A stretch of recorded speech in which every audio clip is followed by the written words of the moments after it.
Hello my friends and welcome again. Let's go to check the situation in the Bakhmut city and Bakhmut suburbs. We have the update of the military map, so it was yesterday and it is today. As you can see, Russia took more quarters of the city. The map is a little bit late with updates, so I'm sure that they've taken all of the Bakhmut city. And I know that Ukrainian army left their positions and now we move to Ivanivsk. Still, Ukrainian officials do not confirm that, but President Zelensky initially on G7 meeting today said that probably Bakhmut is gone, but later on in a few hours he said that Bakhmut still holds. But honestly, my friends, if there is just one building left, it doesn't mean that Ukraine keeps control over the city. The city is occupied right now, temporarily, by the Russian forces or Wagner forces. In 4 days, Wagner's promised to leave that city for the regular Russian army forces, and in that case, I think we're gonna move forward trying to encircle the city. I remember the same story in Soledar, and then Russians took it, and for quite a long time, maybe 1 week, Ukrainian officials continued to say that we still keep that town under the control. But no, and here I may say that we lost the Bakhmut city, but again it's temporary. Our counteroffensive operation says that the battle for Bakhmut is not over. There is no map update from the Ukrainian assault operation today, but from the information I got, the 3rd Assault Brigade of the Ukrainian forces liberated around 700 meters of the land. I guess it happened on the south part from the Bakhmut city, somewhere over here. There were several videos that I cannot show you on this platform. For that, please check out my Telegram channel, and I constantly on my Telegram group sharing the most important information throughout the day. So today there were 7 or even 8 posts about the situation around Ukraine. Why do I think that the advancement happened somewhere here or maybe in this area? Because our guys from the 3rd Assault Brigade said that they continue to fight against the 72nd Russian Brigade. And that Russian brigade is based in Klishivka together with Wagner forces. That is why we should expect the positive military map update tomorrow. If we take Klishivka, it will be a devastation for the Russian army. In that case, we're gonna go to Opatne. It would be hard to get Opatne back under our control, but in that case, Russia has the natural obstacle, the Bakhmutka river in that area, and we don't have those obstacles. So from Klishivka, we may advance into 2 of the directions.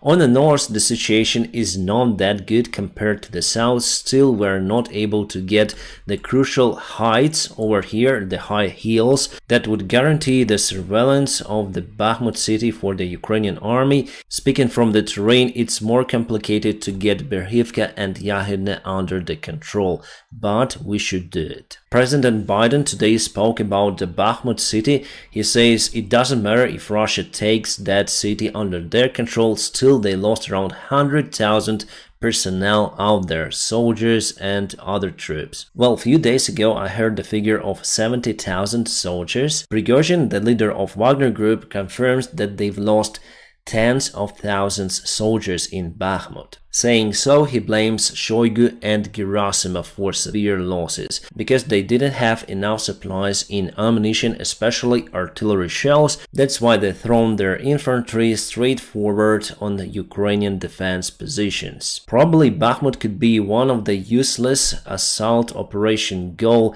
in the military history. And as I say to you, it could become the Stalingrad for the Russian army, in case Ukrainian army would get to those positions and encircle the Russian army in that city that they were able to take. Indeed, it looks like a big trap for the Russian or the Wagner army. The problem for now that Ukrainian army advances very slowly. For this operation, we need to advance much faster. Probably we still don't use the full force in that area because we prepare for the future counterattack in other place. And as Ukrainian officials say, this counter-advancement in Bakhmut is the opening the door for the future big counterattack. Well, the spring ends in 9 days, so we have the time for the spring campaign to start the advancement, because it was announced for the springtime. And here we have the tactical map. It's a little bit late, so according to the deep state and according to the information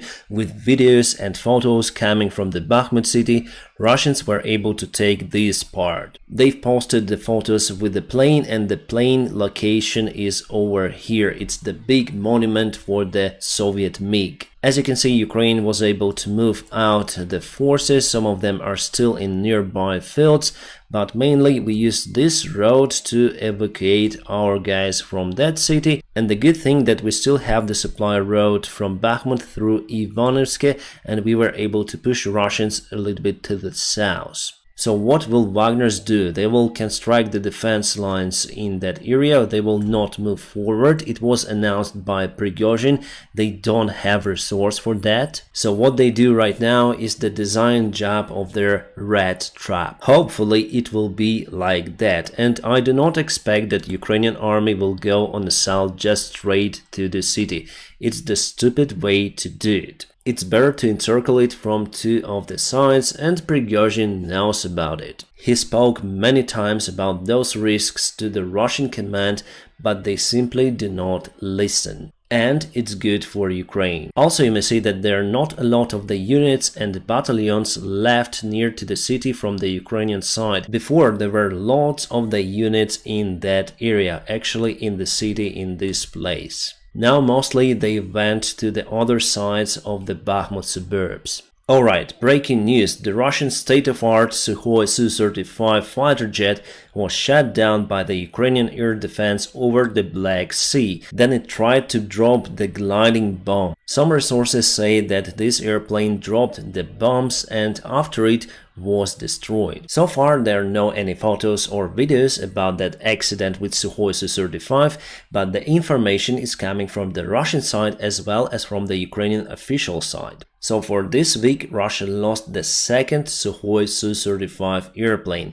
and practically it's the best airplane they have, the best fighter jet, because Sukhoi Su-57 it's like Armata tank, so it does exist, but it's hard to believe that it may do something on the warfield. And still it's not in a serious production compared to Sukhoi Su-35. Many of the countries are buying this fighter jet from the Russian Federation, but now Russia struggles to produce those, and the microchips for that fighter jet they took before from the Western fridges, yes, refrigerators. Attended the front lines today, and he confirms that Ukraine went on the operation to encircle the Bakhmut city. Well, we'll see what will happen from it. The advancement is still exists from the Ukrainian side. The White House National Security Advisor Jake Sullivan today said that Ukraine should not use the weaponry that it got from the Western countries against the Russia on the Russian territory. But he also adds that Crimea is the sovereign territory of Ukraine, and the United States recognize that. So we are free to go with Storm Shadow rockets or whatever we'll have from the Western allies.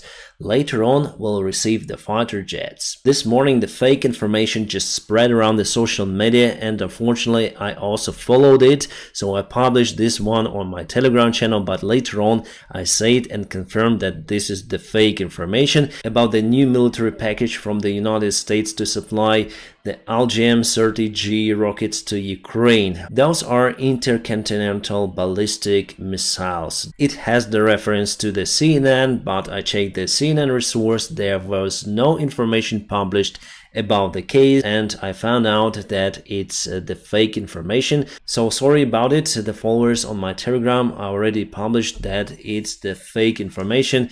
It's too good to be true. And yes, the information was not about the nuclear warheads. This rocket is also capable to carry the standard explosives. Today, Ukraine, with the help of the Storm Shadow rockets and the HIMARS rocket artillery systems, continue to close the supply lines for the Russian army. For example, Berdyansk was targeted today. There is the big ammunition depot and the command center. After it, the ammunition warehouse just exploded near to Donetsk. As you can see, it's quite far from the front lines, so for sure HIMARS was used for that. One more explosion in Kherson region. So there are lots of the supplies that were hit by the Ukrainian rocket artillery systems or maybe cruise missiles, and from what I can see that we mostly concentrated on this area and also this one in Kherson.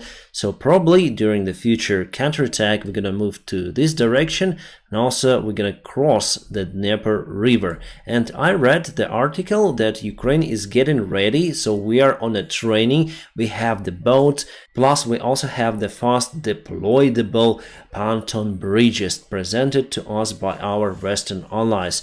Also you may see that the ammunition depots were hit in Donetsk. It's the big hub for the Russian army, as well as Luhansk over here, and Russia mostly used the ammunition in Donetsk here in Mariupol, and also they use it in Avdiivka.